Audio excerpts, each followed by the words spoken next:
organization.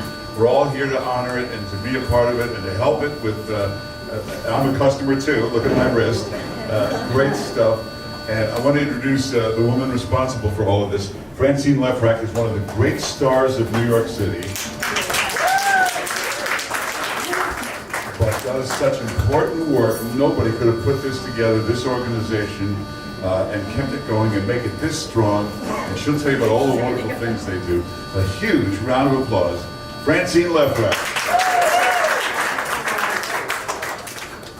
Actually, I would love to thank the one and only Hotel Properties and Robert Hughes and Karen Burns from Christopher Peacock for putting this all together. And I want to acknowledge the Same Sky ambassadors that are here. Corinne de Meyer from Amsterdam, Christine Dennison from the top of a mountain or underwater archaeology sea, Jack Rich, Katie Wynn, Nurit Haas, our Same Sky ambassadors. Let's give them a round of applause. The other person I'd like to acknowledge is Jill Abrams, the Executive Director of the Same Sky Foundation and the Francine Foundation. And if you could please talk to her if you want to get involved and get more into the sort of nitty-gritty of what we do. And unfortunately, I just found out that the Rwandan ambassador is stuck at the UN. However, we have Juiced from Rwanda here, who's going to say a few words. I don't know where he is. Oh, there he is. And we have the amazing Glenn from the Aegis Trust, which is the most incredible genocide museum in Rwanda, who's going to say a few words.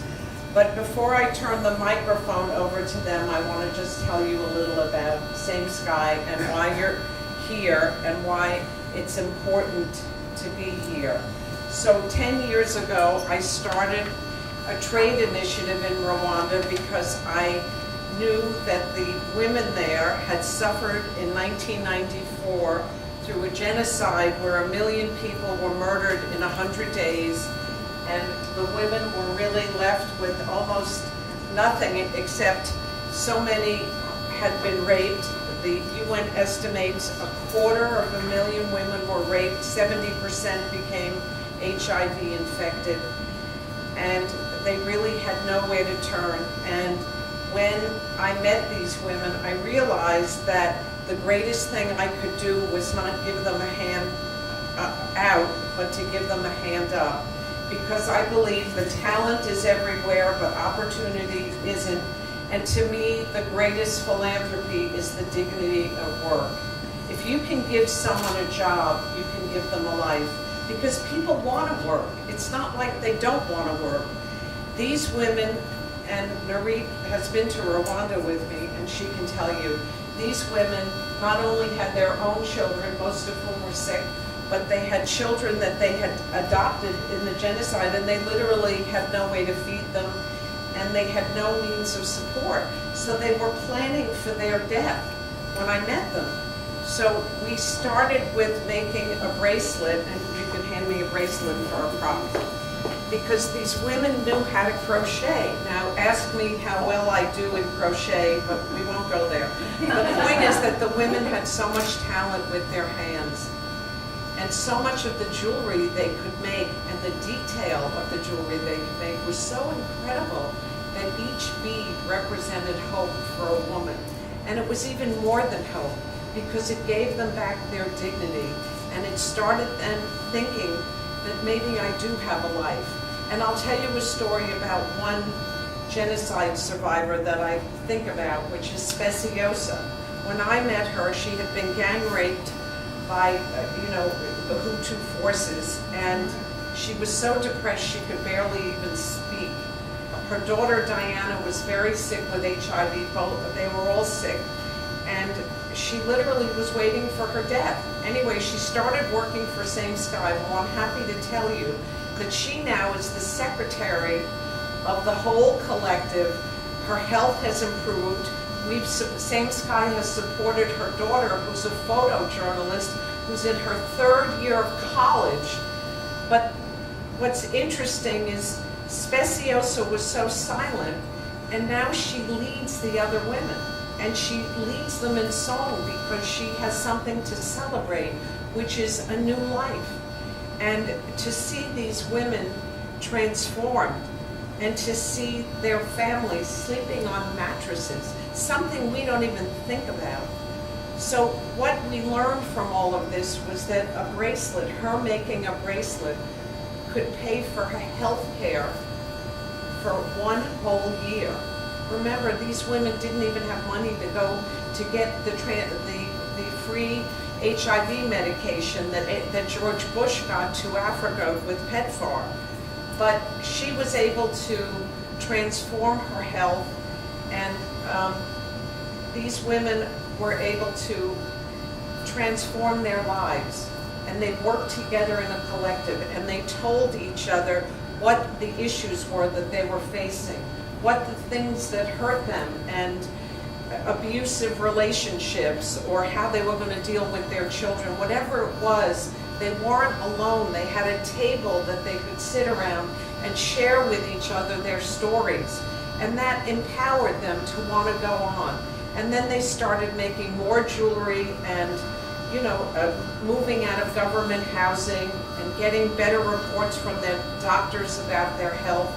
And each one has an unbelievable story. So I've been so inspired by doing work in Rwanda.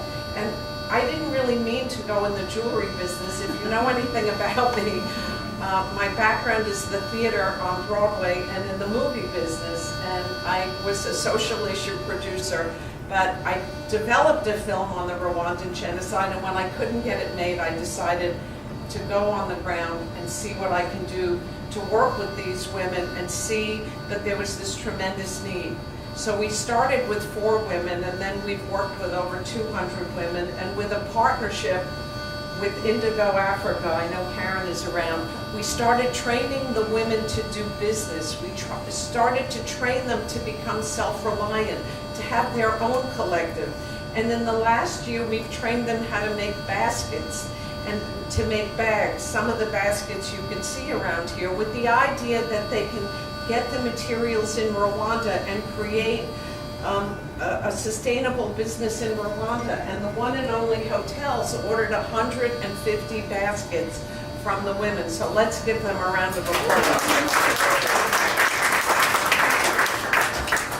So the idea is we want to help and train as many women as possible.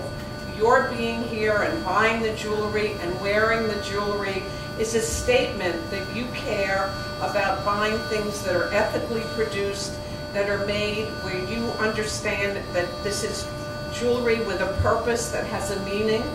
And when you wear the jewelry, by the way, we have men's jewelry, Mark mentioned that. No, when you wear the jewelry, you feel part of an initiative that's not just in New York, but in Rwanda. We also continued working with ex-offenders in Jersey City. And something that was said to me today by Glenn, which is the women who just got out of prison that we work with, who make the little bracelets, said to me, we had it bad, but the women in Rwanda had it worse. And they understood what empathy is. Now, when you get out of prison and you're full of shame and you really have no future, and they give you $200 or whatever it is and tell you to go and have a good life, what percentage of those women go back to prison? Well, guess what? It's close to 70%. And so many of the women in prison today have children.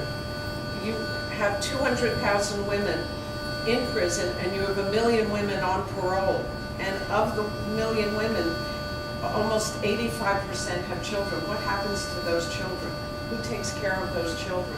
What future do those children have?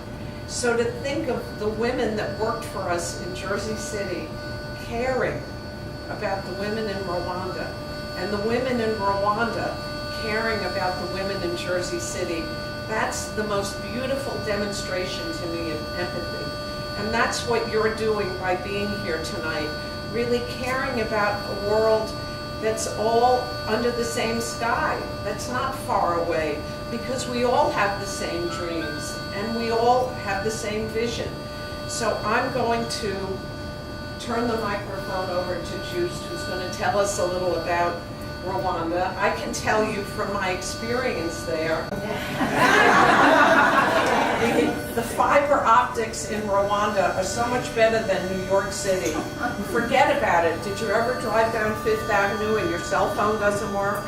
Anyway, every 12-year-old gets an HPV injection in Rwanda. The women's health care is the best in Africa. If you're suffering from breast cancer, they will deliver with zip lines medication to you, blood to you. It is so unbelievable. I know you know that 64% of the parliament is made up of women, and they build hospitals with centers for abuse. They really care about taking care of the women in Rwanda. Now people say to me, why are they so interested in women? Well, after the genocide, the population was made of 70% women. But the president, Kagame, was so brilliant because he knew that there would never be peace in Rwanda unless he brought the women in to reclaim the peace. And that's what he did.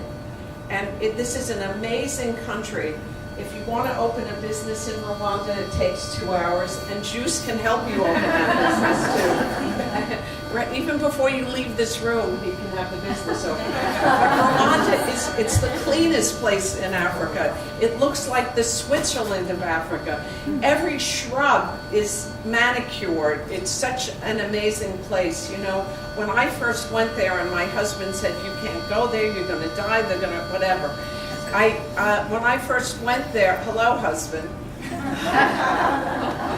When I first went to Rwanda, I was one of those people that said, "Oh, I'm going to go to Africa, and it's not going to change my life, and I'm just going to go, and it'll be okay, and I'll enjoy it. It'll be meaningful." The minute I got off the plane, my life was changed, and I'm not exaggerating. When you meet the people, and no matter what they have, the passion, the joy, that they can convey to you, those people, it's so transformative. And you know what? Every day I feel so lucky that I've had the opportunity to work with these Rwandan genocide survivors, because in our selfish world, we don't realize the kind of gratitude we need to have. But these women who have so little are so full of gratitude, and they, by example, never done that. I know you. I can't stress that it's really, you see, civilization in front of your eyes. And the gorillas are living national treasures. They take such good care of them. When the silverback gorillas and the gorilla families walk to the Congo, they all walk back to Rwanda because they know how good they have it in Rwanda. Anyway, they just opened this 5-star property near where the gorillas are, and Benita came in just for tonight. So Benita, why don't you tell us about